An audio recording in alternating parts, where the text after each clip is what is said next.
여러분 안녕하십니까? 전국 소아과의 닥터 데이비드 청입니다. 오늘은 우리가 그동안 잊고 있었던 우리 한국의 근대사들,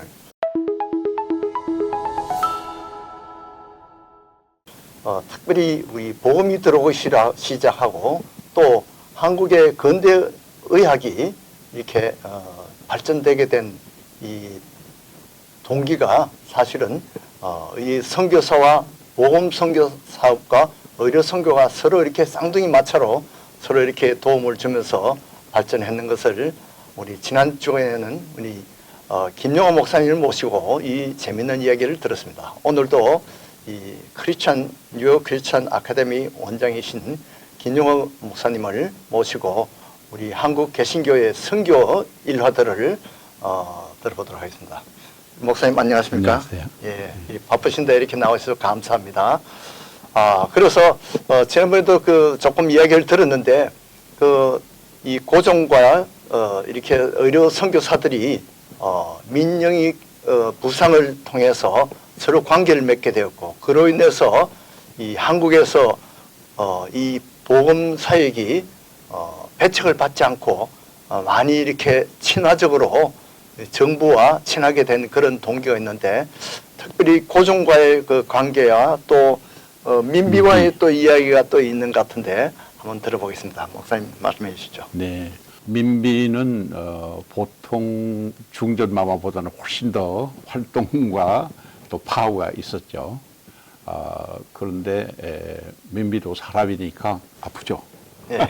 근데 한 번은 심한 복통이 나서 당시에 1880년도 이모 군난이 나왔잖아요. 네. 네, 그 군난으로 충주로 피난을 가 있는데 그게 어떻게 음식을 잘 못 먹었는지 심한 복통으로 어떤 해결이 안 되고 있었어요.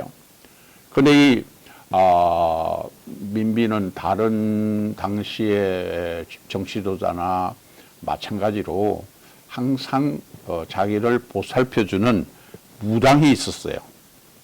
무당이 진영군이라는 무당인데 이 무당한테 그 모든 점괘를 놓고 국사를 판단할 때도 했는데, 문제는 병이 나도 이 무당한테 의존을 하는 거나 혹은 또 점을 치거나 푸닥거리를 해왔어요.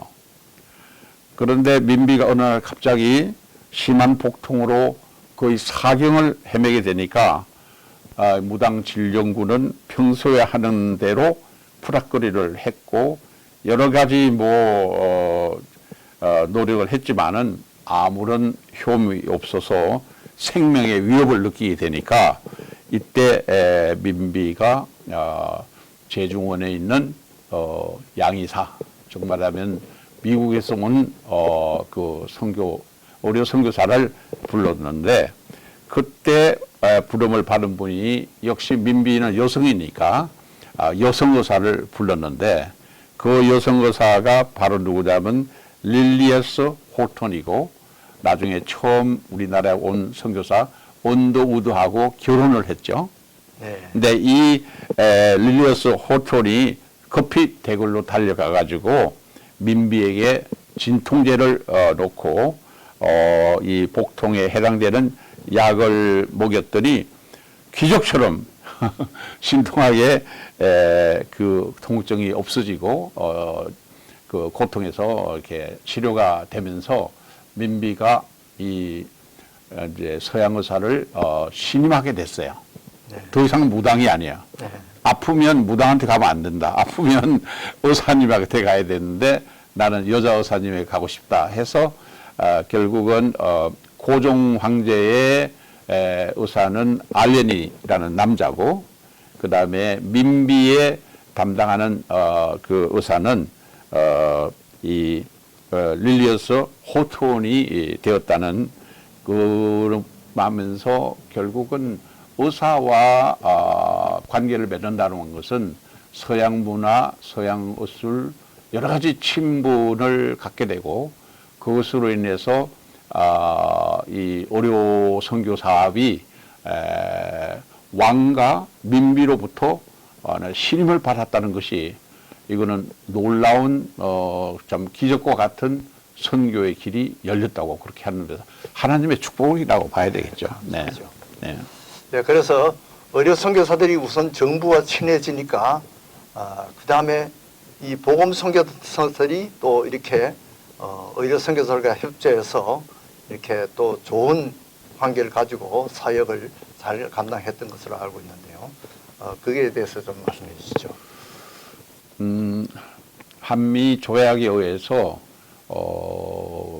그 예배를는 미국에서 온 의사들 혹은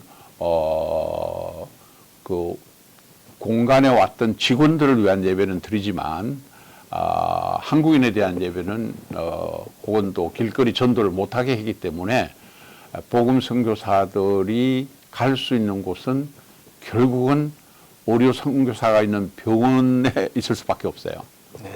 그러니까 한 공간에 의사님들이 있고 또 환자들이나 또 환자들을 위해서 간호하는 간호사를 교육하는 그 과정에 결국은 복음 선교사가 일을 할 수밖에 없는 관계였습니다. 네. 다른 말 한다면 한 공간에서 멀리 또 본래 왔던 목적은 복음을 선교하는 사례에 공간을 같이 썼다고 하는 것이 협력 관계에서 굉장히 중요한 거잖아요. 네. 네. 그것이 상당히 중요했고 그 다음에 또 하나의 관점은 이런 거예요. 두 가지를 볼 수 있는데 하나는 신학을 공부하고 의사가 돼서 온 분은 복음 선교와 의료 선교가 본인이 그걸 해결하고 온 분이 있고 그 다음에 두 번째 타입이 뭐냐면 자기는 복음 선교사로 왔지만 지금 병원에서 같이 일을 하다 보니까 의료 선교사로 오신 여성들과 결혼한 첫 케이스가 언더우드입니다. 네.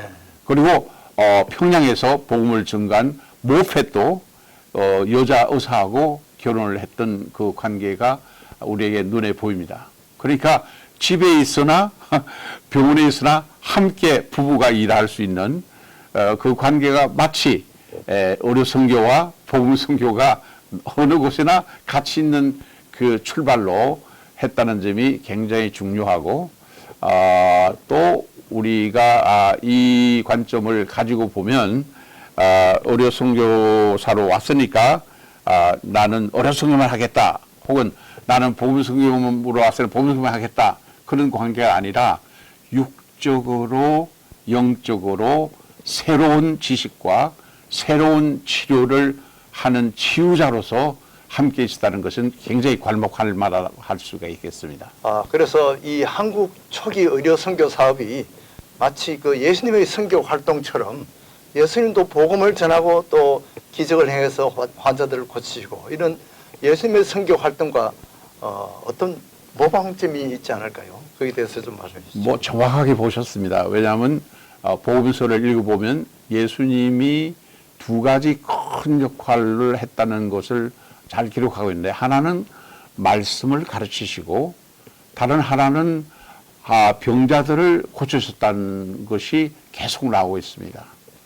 그래서 예수님이 고쳐주는 병자는 예수님은 이 전문의로서는 종합 전문의 같아요. 예, 그렇습니다. 그래서 맹인도 고쳐주고 철름바리도 고쳐주고 뭐 귀신 들린 정신병도 다 고쳐주는 했는데 한센시병도 고치시고 네, 그러니까 나병도 고쳐주고 모든 병을 육체적인 병을 고쳐줌과 동시에 거기에 끝나지 않고 하나님의 말씀을 가르쳐주고 회개하라고 그러고 천국이 가까웠다는 복음을 정간 쌍두마차를 우리가 볼 수가 있는데 바로 이 한 사람은 아니지만 예수님처럼 복음 선교사는 육체적인 병을 고쳐주면서 또 복음 선교사는 복음을 전하는데 같은 동시에 같은 장소에서 그 일을 할 수 있다는 출발이 저는 하나님의 섭리가 있지 않았나 그렇게 보아집니다. 네.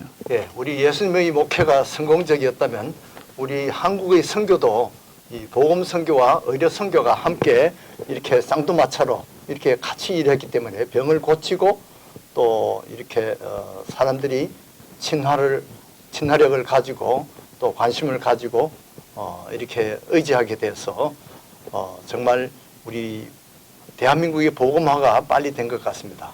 그래서 예수님은 기적으로 자기 본인이 성자 하느님이신 것을 믿게 해주셨고요.